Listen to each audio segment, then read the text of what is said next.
الحمد لله نحمده ونستعينه ونستغفره ونعوذ بالله من شرور أنفسنا ومن سيئات أعمالنا من يهده الله فلا مضل له ومن يضلل فلا هادي له وأشهد أن لا إله إلا الله وحده لا شريك له وأشهد أن سيدنا محمد عبده ورسوله.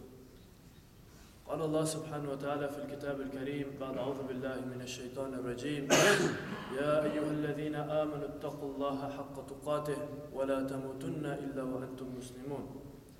وقال عز وجل يا أيها الذين آمنوا اتقوا الله وقولوا قولا سديدا يصلح لكم أعمالكم ويغفر لكم ذنوبكم ومن يطع الله ورسوله فقد فاز فوزا عظيما.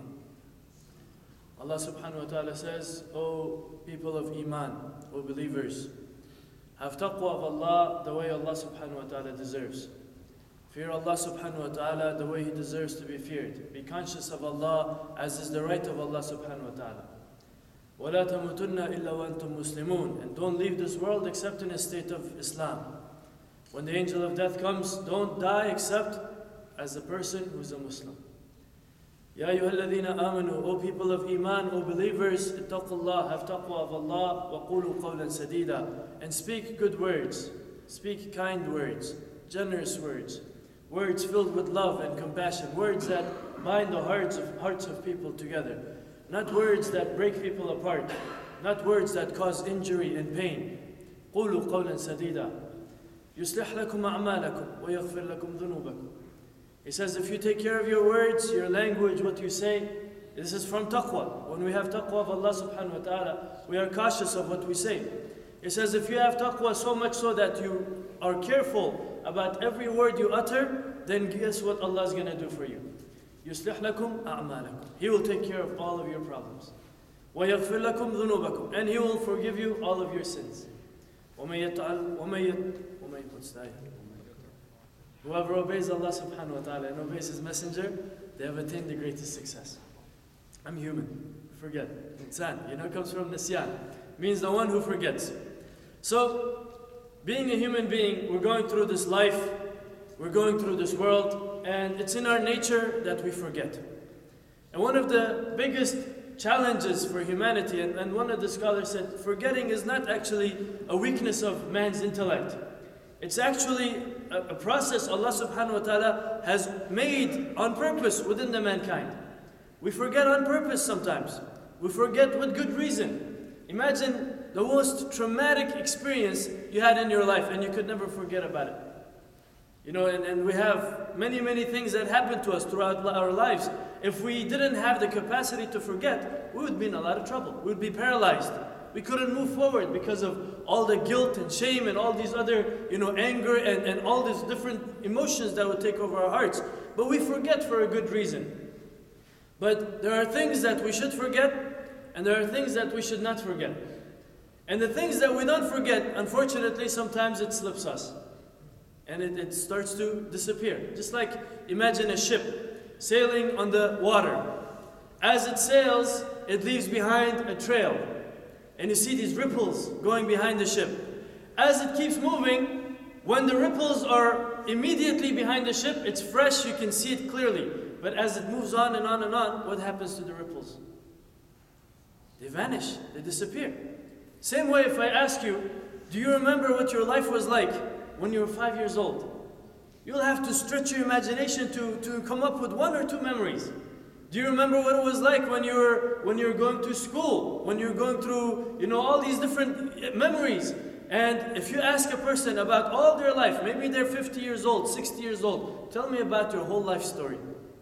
Maybe they'll talk for an hour or 2 hours. If they have exceptionally good memory, maybe 3 hours. And then if you ask them, tell me more, they say, I told you everything. I told you everything. It's not that they said everything, but that's all we could remember. But on the Day of Judgment, Allah subhanahu wa ta'ala says that our memories will be clear. And there will be books to remind us about everything that we did. And so, sometimes there are things that we're not supposed to forget, but they slip us. And they go by. So Allah subhanahu wa ta'ala says, we set down this reminder. Dhikr. Dhikr means the reminder, the remembrance. Something that brings you back to something you already knew.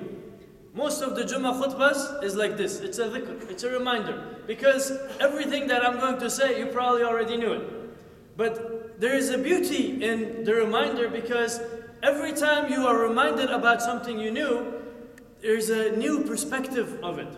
There's a new sense to it. There's a new lesson that we can derive from it, especially when it comes to the reminder about the truth.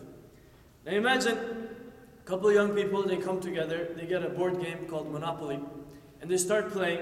In the beginning, when they enter the game, everybody knows this is a game. Everyone knows this is a game. And they're maybe best friends, they love each other. And they start playing the game. After some time, what happens is they forget that it's a game. And so the emotions get involved. And each time another person does a move that directly affects your progress in the game, they get angry and they start growing resentment, and they maybe sometimes throw things at each other. It's just a game. But what happens is when we get caught up in the moment, when we get caught up in the game, we forget that it's just a game. Similar to it, the example of dunya. Allah subhanahu wa ta'ala says, إِنَّمَا الْحَيَاةُ الدُّنْيَا The life of this dunya is play, it's game. A lot of people, they're stuck at that stage where they're just playing. And for them, it's fun. Mostly children, but some people, when they're even 40, 50 years old, they're in the basement with their PlayStation 4 system. You know, this is a stage in life a lot of people get stuck in. It's a game for them. And some of the scholars went as far as to say, you know, all these dramas and emotions and all these different problems you have, this person said such and such, and now your hair is standing on edge because I cannot believe they said this. He said this all a game. Really, what you really should understand is every person is playing a role. And they're like actors, right? In English, they call it personality. What is personality? What is a person? You know, there was a book that's written, they said, how to be a real person. If you look to the roots of the word person, it means a mask. Because it was a theater word. You know, they used it in theater where they would put on different masks and they would assume different personalities. And so, how to be a real person really means how to be a genuine fake. And it's something that contradicts itself. But the personality that we have, if you really think about it, at any given moment, depending on what situation you're in, depending on who you're dealing with, depending on what role you're playing, your personality is different. If you are talking to your children, you're a different person than if you're talking to your parents. If you're talking to your employees, it's different than when you're talking to your boss. If you're talking to your wife, it's different than when you're talking to other people outside. And so every single situation, it has a different personality, different role that we step into. And one of the scholars said that it's all different roles we're playing, but really underneath all of it, there's the real you. That is a secret. Nobody really wants to find out who is the real you, because we love these different persons that we become. We love these different persons. Some of these personalities, they last a long time. Sometimes it can happen that it lasts us our entire lifetime. The whole life somebody thinks he's such and such a person, and they start defining themselves by what they earned, what they acquired, what they have accomplished, what their achievements are. And this is me, I'm a very successful person. And what happens when they die? That personality is gone. What was underneath all of it, that's brought forth now. Allah subhanahu wa ta'ala says, فَكَشَفْنَا عَنْكَ غِطَاءُكَ فَبَصَرُكَ الْيَوْمَ حَدِيدٌ. On that day, then all the veils are lifted. All these different shadows, all these different personalities, they're lifted. And now you can see clearly, who are you really? Now you can see clearly, what is this world about really? But before that, it's just a game. We get caught up in it. And we start getting emotions and all of these things. And so one of the closest guarded secrets in any spiritual tradition is the knowledge of self. The knowledge of self. And really, if we dig deep into it, the knowledge of self is very, very intimately related with the knowledge of this world and the knowledge of reality. Because what aids the personality, what aids this ego, this person in its role is the surrounding environment. It cannot exist without its environment. And the environment that we exist in is the dunya. The dunya, unfortunately, to our eyes looks very solid. Like, look at this building, mashallah. Look at this chandelier, right? Very solid. And because it looks solid to you, you trust it 100%. You don't think I'm going to walk into this building and that ceiling might fall on me. Because it's solid structure. You can touch something. It's solid. But there's some kind of photography, they call it time-lapse photography. They put a camera in front of the tree or the vine or the flower or in front of the open clear sky, and it shows you how fluid this world is, how it's constantly moving and changing. And subhanAllah, when you speed things up, you see this little flower, it grows up really fast. And then it starts to, wither and then falls apart, and then the wind comes, takes the whole thing away. Allah says, this is dunya. Dunya is that. You're caught up in all these problems and everything, and you think, oh my God, this is a big problem. It is a real problem. It's looming over my head. It's a solid thing that's affecting my life continuously. And the scholar said, no man, that's going to pass also. Everything that's going to happen is passing by you. You're not stuck in any situation. You're passing through all of them. And so imagine it's like a train. You're on this train. Everybody's on this train, and the train is moving. And it's not stopping for anybody, but there are times some people get off the train. Right? And sometimes people anticipate events. Oh, we're coming to this station. Oh, look, there's the Eiffel Tower. We're going to pass by it. Oh, it's coming, it's coming. Oh, it's gone. It's past. People get excited. Oh, tomorrow I'm going to get married. It's going to be awesome. Oh, 10 years ago I got married. I don't know why I was so excited about it.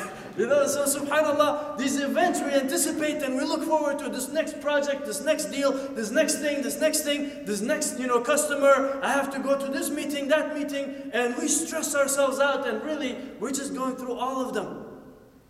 And the love of dunya is so dangerous. The love of dunya. Now it's more accurately translated as love of money. Right? It's so dangerous that a person will live their whole life. They'll go through a whole life, but not a single moment were they alive. They're always in the next moment.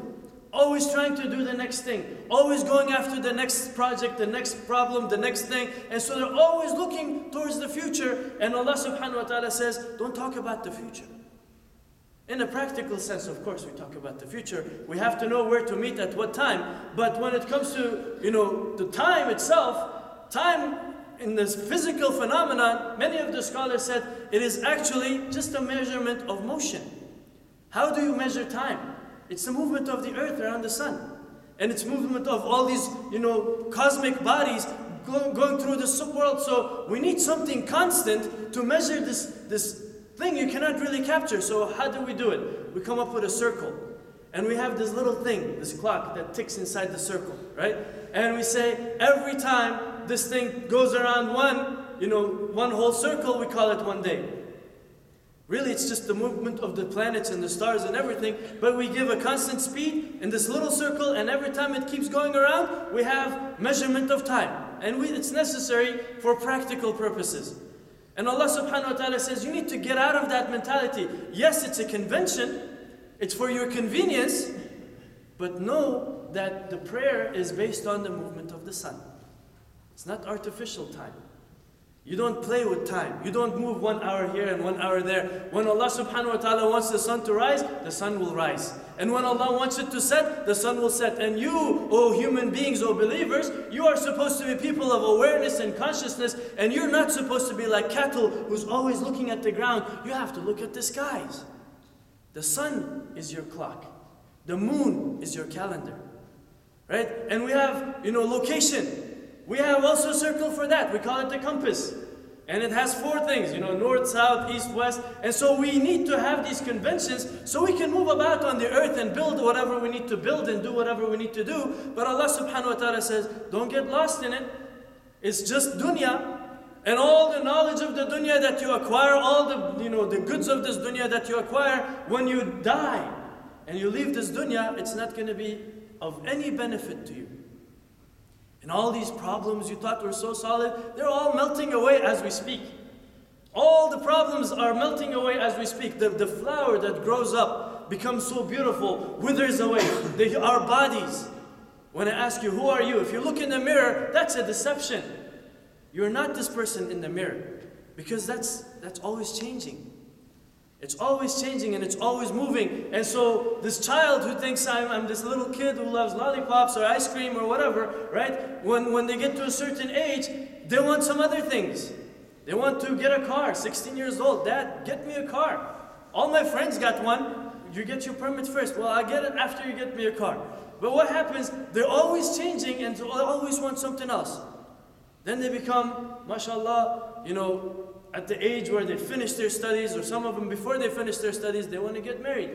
And they give a lot of hard time to their parents. Okay, they got married. Now they want a house, they want a job, they want to start their own business. They have a business, now they want to make it more successful. They have millions of dollars, they want to make more millions. Rasulullah ﷺ said, if you give them a mountain of gold, they want another mountain.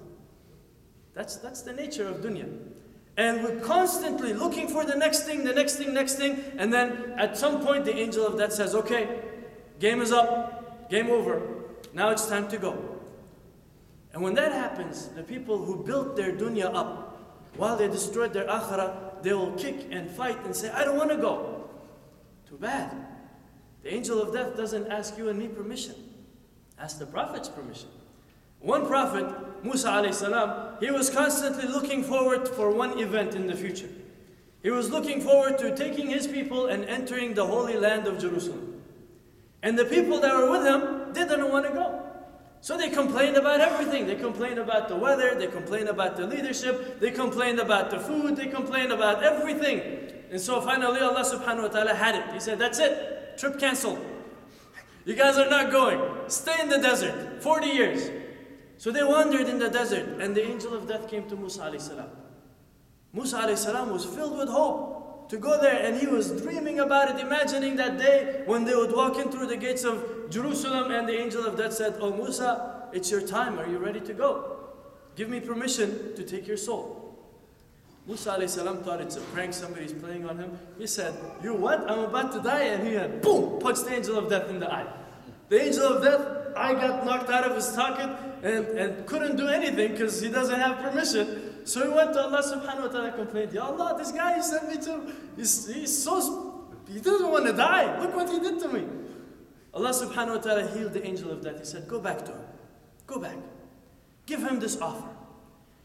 Put your hand on the back of an ox. An ox. Big animal, hairy animal. He said, for every hair his hand touches, when he rubs down it, for every hair, I'll give him 1 year of life. Go and give him this offer. Subhanallah. Right? The angel of death came to Musa alayhi salam and said, now he's talking from distance. He doesn't want to get too close. He said, oh Musa, this is what Allah is offering you. You can put your hand on the back of the ox. For every hair you touch, Allah will give you 1 year, healthy life, good life. Musa alayhi salam, he's not a person who gets lost in dunya. Allah subhanahu wa ta'ala describes certain people. He says they want to live for 1,000 years. And even if they live for 1,000 years, they will not benefit themselves. Right?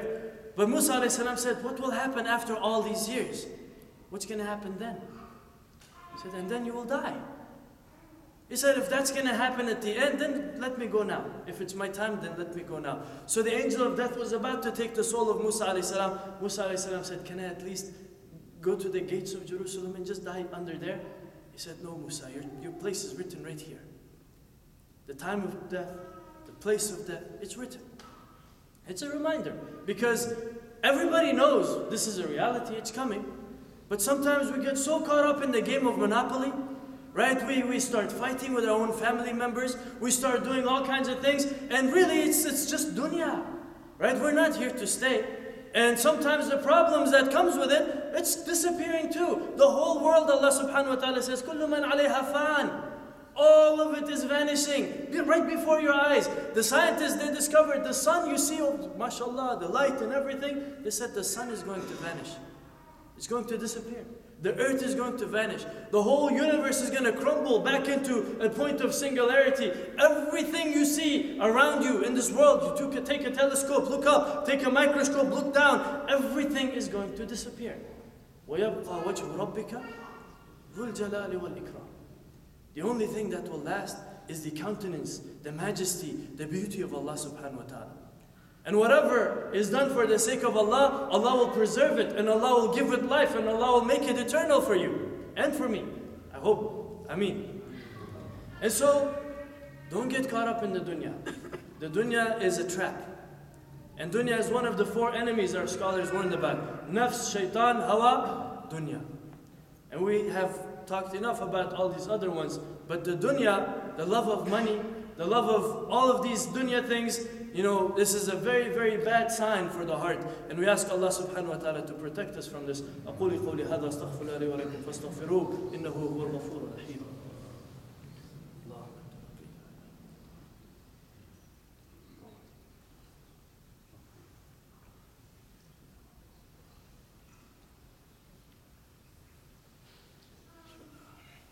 الحمد لله وكفى والصلاة والسلام على عباده الذين اصطفى أما بعد.